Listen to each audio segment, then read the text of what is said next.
నేను భావిస్తాను. Right sir, thank you very much. అంటే ఇప్పుడు మనం ఒకసారి దేవదానం గారి దగ్గరికి వెళ్దాం. కంక్లూడ్గా దేవదానం గారు ప్రస్తుతం ఏదైతే ఉన్నదో పిఆర్సీల విషయంలో కానివ్వండి, ఎలా అంటే డిఏల విషయంలో కానివ్వండి, ప్రతి విషయంలో కానీ దీనికి ఒకసారి మనం ఎట్టి పరిస్థితుల్లో అక్కడ కట్టు అది మనకు ఒకసారి మనం ప్రభుత్వాలు దీన్ని దృష్టికి తీసుకురావాల్సిన ఉన్నది.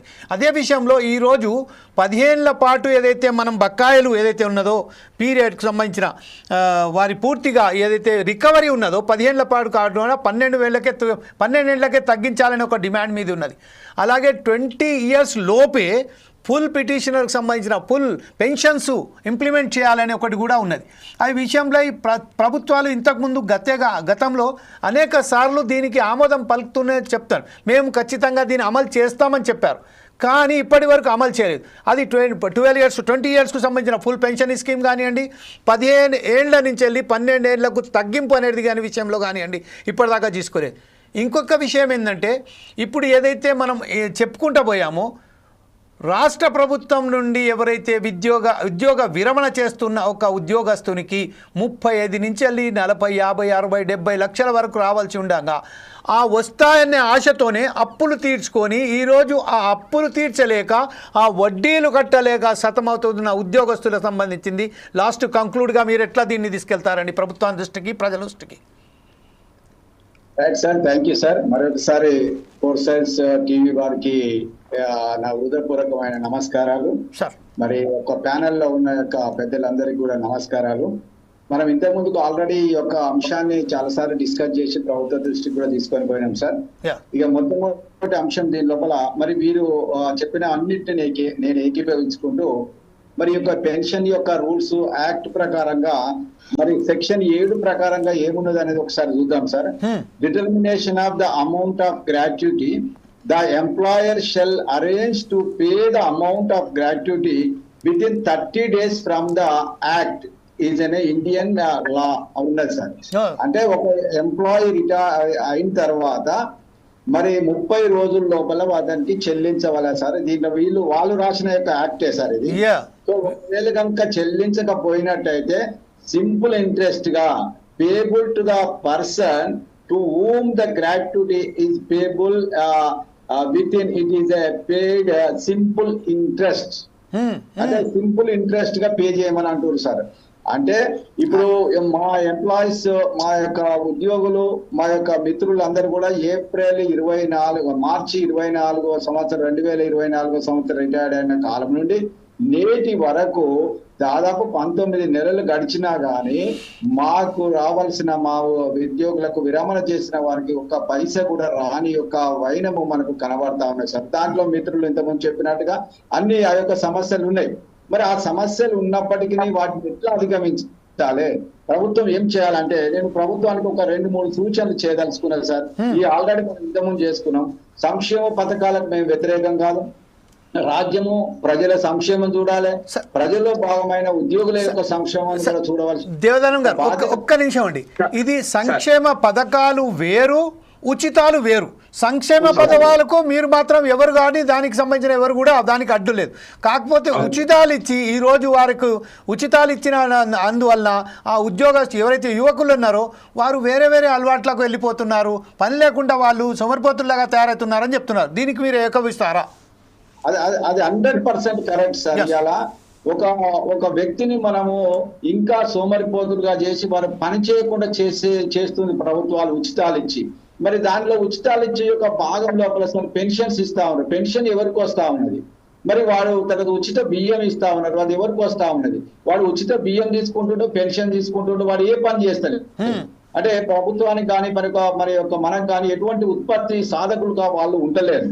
కాబట్టి ఈ యొక్క ఉచితాలన్నింటినీ తీసివేసి ఇప్పుడు కళ్యాణ లక్ష్మి ఉన్నది, అదే విధంగా మనకు రైతు బంధు ఉన్నది, అదే విధంగా ఫ్రీ బస్ ఉన్నది, అదే విధంగా ఫ్రీ రైస్ ఉన్నది, ఫ్రీ ఎలక్ట్రిసిటీ ఉన్నది. ఇవన్నీ ఇవ్వడం ద్వారా ప్రభుత్వానికి అధికమైన భారం పడతా ఉన్నది.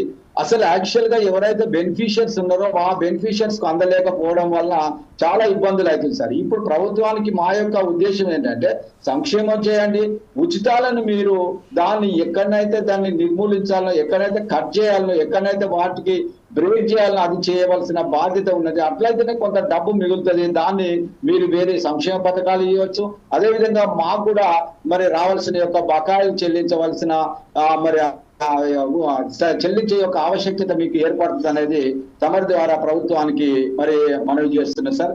తర్వాత ప్రభుత్వము మరి ఆ అనవసరమైన దుర్భరమైన ఖర్చులు మరి దుబారా ఖర్చులు చేస్తామని ఆ ఖర్చులన్నింటినీ కూడా తగ్గించుకొని ఆదాయాన్ని మరి పెంచుకొని ఆదాయ వనరులను పెంచే యొక్క ఆలోచన చేసి ఆదాయ వనరులు ఏ విధంగా పెంచాలనే ఒక ప్రణాళికను తయారు చేసి ఆ విధంగా పోయి మాకు రావాల్సిన యొక్క మరి పెన్షనరీ బెనిఫిట్స్ ఇవ్వాలనేది మా యొక్క మనవి. ఇకపోతే మరి ఇంత ముందుకు సార్ చెప్పినట్టుగా మనకు రావాల్సిన యొక్క 180 నెలలు మేము సిబిపి అనేది మాకు మా యొక్క బేసిక్ పేలో 40% కట్ చేస్తాం సార్. అది 180 నెలలు చేస్తా ఉన్నారు. అది 180 నెలలు కాదని కోర్టు కూడా తీర్పిచ్చింది. 11 సంవత్సరాలు 3 నెలలకే మీ ఏదైతే మీ అమౌంట్ ఉందో ఆ అమౌంట్ అక్కడికే అది మొత్తం అయిపోతుంది అనేది మేము సూచించింది. అయినప్పటికీ ఇంకా కొంతమంది ఎస్టీఓలు ఇంకా కట్ చేస్తూనే ఉన్నారు. అవి అంతా కూడా ఇంకా పూర్తిగా మరి యొక్క అది అమలు అయితే లేదు అనేది నా యొక్క భావన. అది అమలు చేయాలి. మేరకు ఎంతైతే ఇచ్చిందో దాని మందమే వాళ్ళు కట్ చేసుకున్నట్టయితే బాగుంటది అనేది నా యొక్క అభిప్రాయం సార్. తర్వాత పోతే ఈహెచ్ఎస్ స్కీమ్ లోపల 1% సార్లు అందరు చెప్పారు. మరి కాంట్రిబ్యూషన్ తీసుకొని మాకు కావాల్సిన యొక్క వెసులుబాటు ఇవ్వండి, రియంబర్స్మెంట్ ఇవ్వండి. మేము ఇప్పుడు పెంటయ్య గారు ఉన్నాడు, వారు మొదటి నుంచి మమ్మల్ని ఉద్యమం లోపల నడిపించిండు. ఇంకా కూడా మరి ఇంకా మేము పెన్షనర్లు అయినా కానీ ఇంకా మరి ఉద్యమం చేయవలసిన అవసరత ఎంతైనా మరి ఏర్పడతా ఉన్నది. అటువంటి ఏర్పాటు జరగకుండా అటువంటి పరిస్థితులు ప్రభుత్వం మా లోపల కల్పించకుండా మరి ఏదైతే ప్రభుత్వము మరి యొక్క ఎన్నికల హామీలు ఇచ్చిందో, ఏదైతే ప్రభుత్వము మరి మా నుండి మరి ఆశిస్తా ఉందో, మరి రిటైర్డ్ ఉద్యోగులుగా మేము ఇంకా కొన్ని రోజులు అయితే సార్ మనము ఇప్పుడు ఉద్యోగాలు భర్తీ చేస్తలేదు. మరి పెన్షనర్లదే ఎక్కువ అయిపోతుంది సార్. పెన్షనర్లు ఎక్కువ అవుతారు, ఉద్యోగులు సరే మరి ఉద్యోగులు అసలు సర్వీస్ లో ఉన్న వాళ్ళ యొక్క సంఖ్య కూడా తక్కువ అవకాశాలు ఉన్నాయి. మరి అట్లా మీరు ఉద్యోగాలు నియమించరు, మాకు ఇచ్చే బెనిఫిట్స్ ఇయ్యరు. మరి మీరు కావాల్సిన యొక్క మరి దుబారా ఖర్చులు పెడతా ఉంటారు.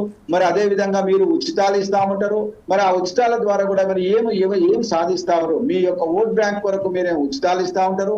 మమ్మల్ని ఏమో 30-40 సంవత్సరాలు ఒక్కొక్కరు పనిచేసిన వాళ్ళకు రావాల్సిన యొక్క ఈ యొక్క బెనిఫిట్స్ ఇవన్నీ మేము దాచుకున్న పైసలే. మీరేమో మీ ఇంట్లోకి వెళ్ళి ఇస్తలేరు, మీరేమో మాకు ఇచ్చేస్తలేరు. మీరు దాదాపుగా ఇంతకుముందు మిత్రులు అన్నట్టుగా వారికి మరి పెన్షన్స్ ఉన్నాయి. మరి ఎమ్మెల్సీ అయితే ఎమ్మెల్యేలు అయితే వాళ్ళకి పెన్షన్స్ వస్తాయి. మరి మాకెందుకు ఇక్కడ ఆపుతా ఉన్నారు? పెన్షన్ ఇస్తాం మామూలుగా, కానీ మాకు రావాల్సిన బకాయిలు ఇస్తారు. ఒక్కొక్క ఎమ్మెల్యే ఒక్కొక్క ఎంపీలు వాళ్ళ అసెంబ్లీకి రాకున్నా కానీ వాళ్ళందరికీ కూడా వాళ్ళకి కావాల్సిన యొక్క రాయితీలు కానీ వాళ్ళకి రావాల్సిన అలవెన్సులు కానీ ఎప్పటికప్పుడు మీరు శాంక్షన్ చేస్తా ఉన్నారు. అటువంటి వాటిని కట్ చేసి అటువంటి వాటిని దుబారా ఖర్చులను తక్కువ చేసి మరి మా ఎంప్లాయీస్ కు రావాల్సిన యొక్క అంశాలను ఇవ్వాలి.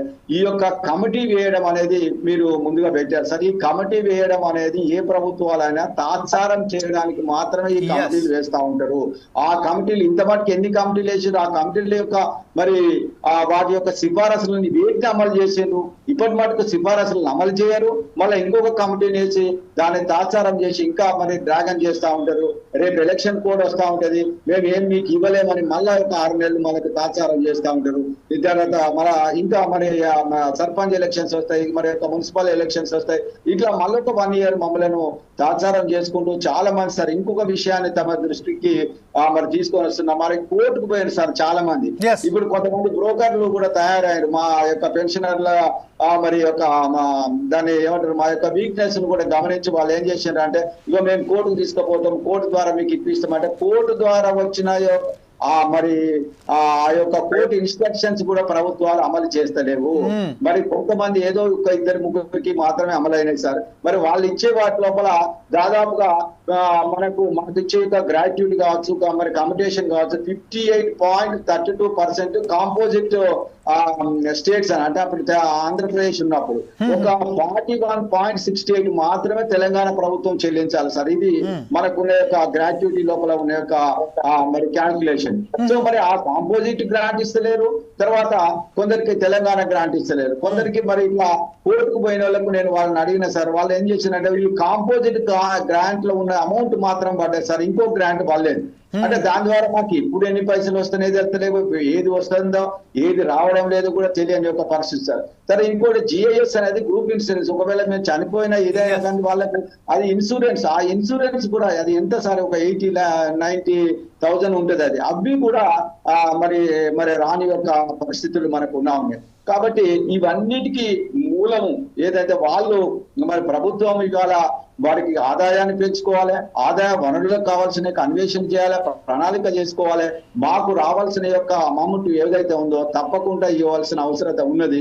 అవి మీరు ఉచితాలను బంద్ చేస్తారా, లేకుంటే మరి మీ యొక్క దుబారా ఖర్చులను బంద్ చేసుకుంటారా, మరి మీ యొక్క వనరులను పెంచుకున్నప్పటికీ ఏదైనప్పటికీ ప్రభుత్వాలు మాకు రావాల్సిన యొక్క మాకు హక్కుగా రావాల్సిన యొక్క డబ్బులు మాకు మరి చెల్లించి మానసికంగా ఈ యొక్క రిటైర్మెంట్ వయసు లోపల మేము మానసికంగా శారీరకంగా ఒక ప్రశాంతమైన జీవితాన్ని గడుపుటకు ప్రభుత్వాలు ప్రయత్నం చేయాలని నా యొక్క తమ ద్వారా